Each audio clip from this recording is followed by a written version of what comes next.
J'espère qu'en regardant cette vidéo, vous vous êtes vus, vous avez vu vos choix justes et l'avenir merveilleux qui vous attend, tandis que vous continuez de faire et de respecter des alliances sacrées. Une seule jeune fille vertueuse, guidée par l'Esprit, peut changer le monde. Je vais maintenant avoir l'honneur de vous parler. À la fin de mon discours, le chœur chantera « Rocher du salut suprême ». Ce soir, à cette chaire, en ce lieu saint et en présence de prophètes, voyants et révélateurs, et de filles royales de Dieu,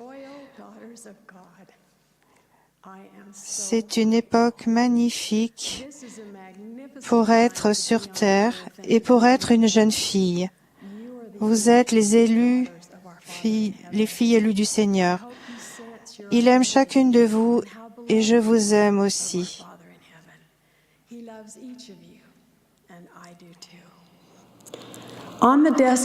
Sur mon bureau, j'ai la sculpture en bronze d'une jeune fille dont le nom est Christina.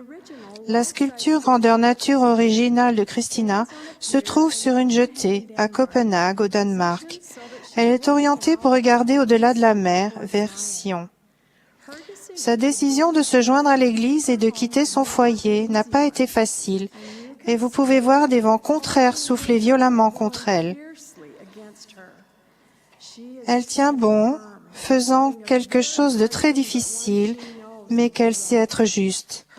Ses descendants ont placé sa sculpture sur cette jetée pour lui rendre hommage, car la décision qu'elle a prise ce jour-là a une importance éternelle pour des générations. Pour moi, cette sculpture représente chacune d'entre vous. Comme elle, vous êtes sur le point de prendre de nombreuses décisions importantes et vous faites chaque jour des choix, parfois difficiles, qui façonneront non seulement votre avenir, mais aussi la destinée de générations. Vous aussi, vous faites face au vent violent de l'opposition, de l'adversité, de la pression des autres et de la pollution morale.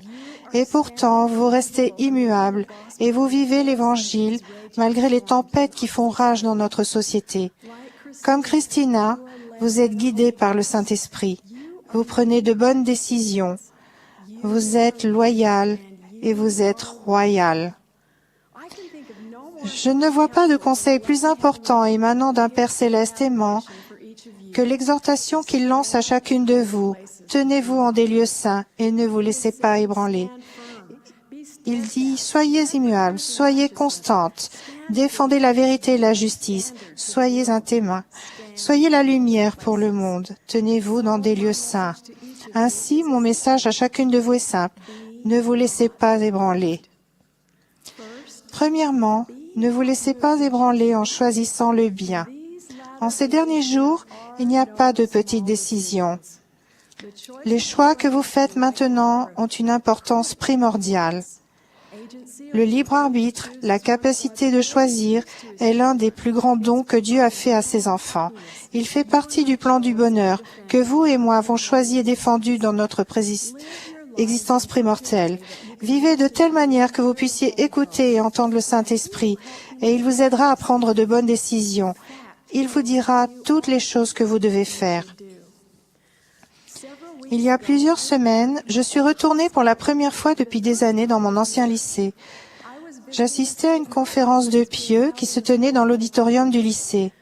Tandis que je marchais dans ces couloirs, un flot de souvenirs m'est venu à l'esprit. Je me suis souvenu exactement de ce que je ressentais quand, jeune fille, j'y allais. J'étais sans assurance, je n'avais pas confiance en moi, j'étais complexée, je désirais tellement m'intégrer. Je suis entrée dans l'auditorium. Là encore, un flot de souvenirs m'est venu à l'esprit. Chaque détail de cet auditorium m'était familier. La seule chose qui avait changé, c'était moi. Ce jour-là, j'ai eu l'occasion de me tenir sur l'estrade comme je l'avais fait tant de fois au lycée quand j'étais déléguée de classe. Dans l'assemblée, j'ai même revu d'anciens camarades de classe, dont certains avec qui j'étais sortie. Mais cette fois, au lieu de diriger la réunion, J'avais le privilège, là, dans l'auditorium de mon lycée, d'être un témoin et de rendre mon témoignage de notre Sauveur Jésus-Christ. Jeunes filles, assurez-vous que vos relations avec les autres sont telles que, dans 40 ans, vous ne serez pas embarrassés. Ni la pression des autres, ni l'approbation, ni la popularité ne méritent de faire un compromis. Votre influence sur les jeunes gens les aidera à rester dignes du pouvoir de leur prêtrise, des alliances du temple et du service missionnaire. Et qui sait, dans 40 ans, il se peut que l'un d'eux vienne vous voir dans l'auditorium de votre lycée pour vous remercier de l'avoir aidé à rester digne d'accomplir ses devoirs de prêtrise pour faire une mission honorable. Et qui sait, vous pouvez même recevoir la lettre de la femme d'un de ces jeunes gens, vous remerciant de l'influence que vous avez eue au lycée sur son mari et leur future famille. Vos choix comptent. Vos choix d'aujourd'hui n'ont pas que des conséquences pour vous, ils en ont aussi pour les autres. Ils ont une importance éternelle. Tenez-vous dans des lieux saints et ne vous laissez pas ébranler. Deuxièmement, ne vous laissez pas ébranler dans votre désir et votre engagement de rester vertueuse et sexuellement pure. Chérissez la vertu. Votre pureté personnelle est l'une de vos plus grandes sources de pouvoir. En venant sur terre, vous avez reçu le don précieux d'un corps. Votre corps est l'instrument de votre esprit, un cadeau divin grâce auquel vous utilisez votre libre arbitre.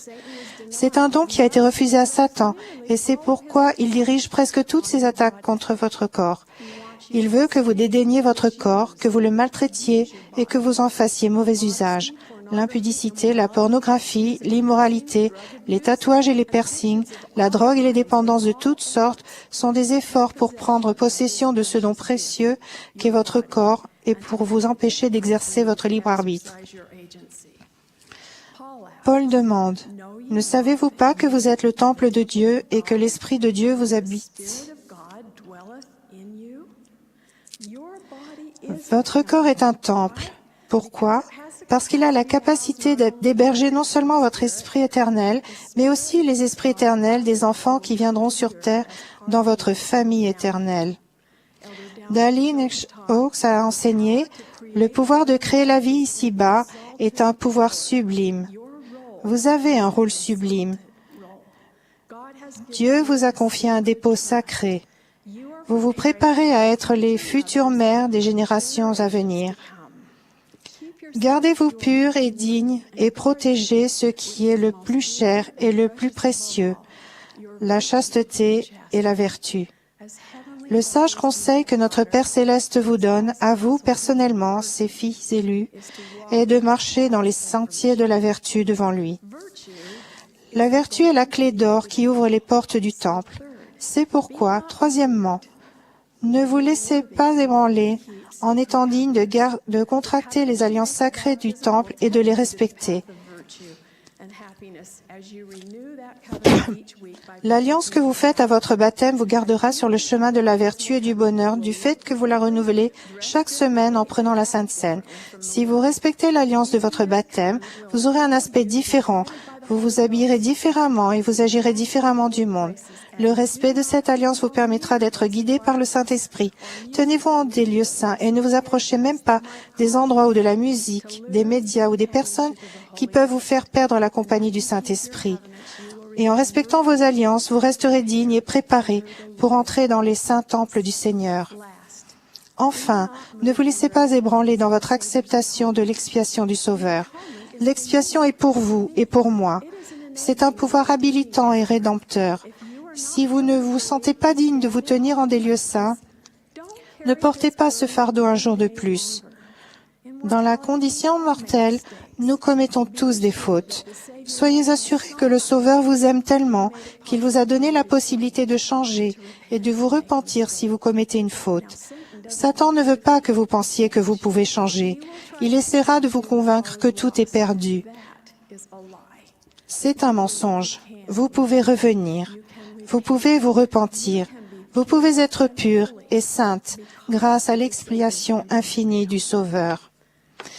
Laissez-moi terminer par l'une des plus grandes histoires d'amour jamais racontées. Vous pourriez vous demander, qu'est-ce qu'une histoire d'amour a à voir avec se tenir en des lieux saints? Cela a tout à voir avec se tenir en des lieux saints. C'est l'histoire d'une jeune fille nommée Rebecca. Dans cette histoire, Abraham envoie son serviteur trouver une jeune fille digne d'être la femme de son fils Isaac. Elle doit être qualifiée pour un mariage dans l'alliance, être vertueuse, pure et digne. Il envoie donc son serviteur faire un voyage long et périlleux jusqu'à un endroit appelé Charan. Il doit aller là-bas pour une raison très claire. Un homme saint a besoin d'une femme sainte à ses côtés. En approchant de la ville de Charan, le serviteur s'arrête à un puits pour abreuver ses chameaux et il prie pour être guidé vers cette jeune fille qu'il reconnaîtra quand elle lui proposera de les abreuver, lui et ses 10 chameaux. Je suis moi-même monté sur un chameau, et s'il y a bien une chose que je sais, c'est qu'ils boivent beaucoup d'eau. Dans la Genèse, nous lisons que Rebecca non seulement descend au puits pour prendre de l'eau, mais qu'elle court ou se dépêche pour accomplir cette tâche. Le serviteur met alors des bracelets et des bijoux sur Rebecca et lui demande s'il y a de la place pour lui dans la maison de son père. Je suis sûr que les bijoux ont aidé. L'Écriture dit, « La jeune fille courut raconter ces choses à la maison de sa mère. » Rebecca devait être une sportive. Le serviteur explique à la famille de Rebecca le but de son long voyage, et Rebecca accepte de devenir la femme d'Isaac. Le serviteur désire repartir le lendemain avec Rebecca, mais sa famille la supplie de rester avec elle au moins 10 jours de plus. Elle demande ensuite à Rebecca ce qu'elle veut faire, et elle répond simplement, « J'irai ». Cette réponse ne vous rappelle-t-elle pas celle de milliers qui ont résolument répondu « J'irai et je ferai » quand notre prophète, Thomas Monson, a annoncé que les jeunes gens et les jeunes filles avaient maintenant la possibilité de partir en mission à un plus jeune âge? Passons à la morale et à la fin de cette histoire d'amour. Rebecca était préparée et digne de contracter et de respecter des alliances sacrées et de devenir la femme par alliance d'Isaac. Elle n'a pas eu besoin d'attendre ni de se préparer. Avant de quitter sa famille, elle reçut une bénédiction dont les mots me touchent parce qu'on lui promit qu'elle deviendrait la mère de milliers de myriades. Mais la meilleure partie de cette histoire d'amour, c'est quand Rebecca et Isaac se sont vus pour la première fois. On ne le dit pas dans la Bible, mais je pense que cela a été le coup de foudre. Car la vertu aime la vertu, et la lumière s'attache à la lumière. Quand Isaac alla au-devant de la caravane, Rebecca descendit de son chameau, puis il est dit, et il l'aima. C'est là que je pousse un soupir. Pour Rebecca et Christina, cela n'a pas été facile de se tenir en des lieux saints. Cela n'a pas été facile de ne pas se laisser ébranler. Les vents soufflaient violemment, l'eau du puits était lourde et quitter son foyer, son ancienne vie n'ont certainement pas été faciles, mais elles ont fait les bons choix. Elles ont été guidées par le Saint-Esprit, elles étaient vertueuses et elles se sont préparées à contracter et à respecter des alliances sacrées. Le Sauveur descend de la lignée de Rebecca. Savait-elle alors que cela se produirait? Non. Vos choix d'aujourd'hui comptent-ils? Oui. Jeunes filles, des générations dépendent des choix que vous faites, de votre pureté, de votre dignité. Ne vous laissez pas ébranler. Une grande destinée vous attend. Le moment est venu. Je crois véritablement qu'une seule jeune fille vertueuse, guidée par l'Esprit, peut changer le monde. Je témoigne que le Sauveur vit. Il sera avec vous. Il vous aidera. Et dans les moments difficiles, ses anges seront tout autour de vous pour vous soutenir. Au nom de Jésus-Christ. Amen.